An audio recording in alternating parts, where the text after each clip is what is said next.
Que retenir sur les spectres? Si une solution absorbe hors du spectre visible, alors cette solution est incolore.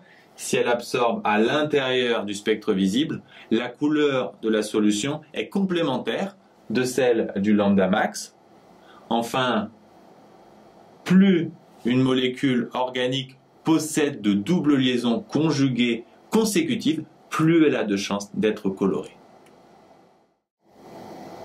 Face à un spectre infrarouge, vous devez savoir que T signifie transmittance, sigma c'est l'inverse de la longueur d'onde, mais surtout qu'à chacun des creux correspond un type de liaison qui est donné en théorie par un tableau.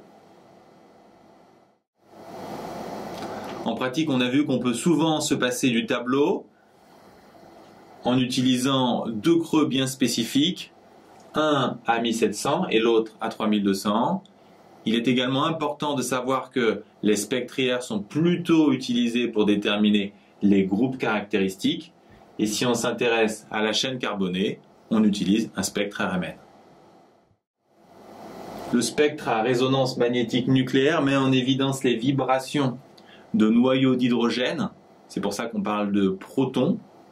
Quand on veut déterminer les caractéristiques du spectre attaché à une molécule, on s'intéresse d'abord aux groupes de protons équivalents qui vont nous donner le nombre de signaux. Puis, pour chacun des groupes, on va déterminer le nombre de pics. C'est le nombre de H sur les carbones voisins plus 1, on l'a vu à plusieurs reprises.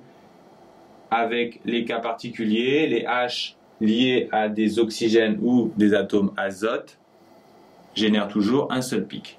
Et enfin, l'intensité des signaux, elle est directement proportionnelle au nombre de H par groupe de protons équivalent.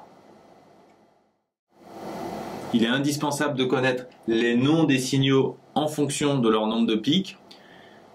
Si on vous demande de regarder de plus près l'intensité des signaux, vous aurez éventuellement une courbe d'intégration, on a vu comment l'interpréter. Et enfin, méfiez-vous des molécules symétriques.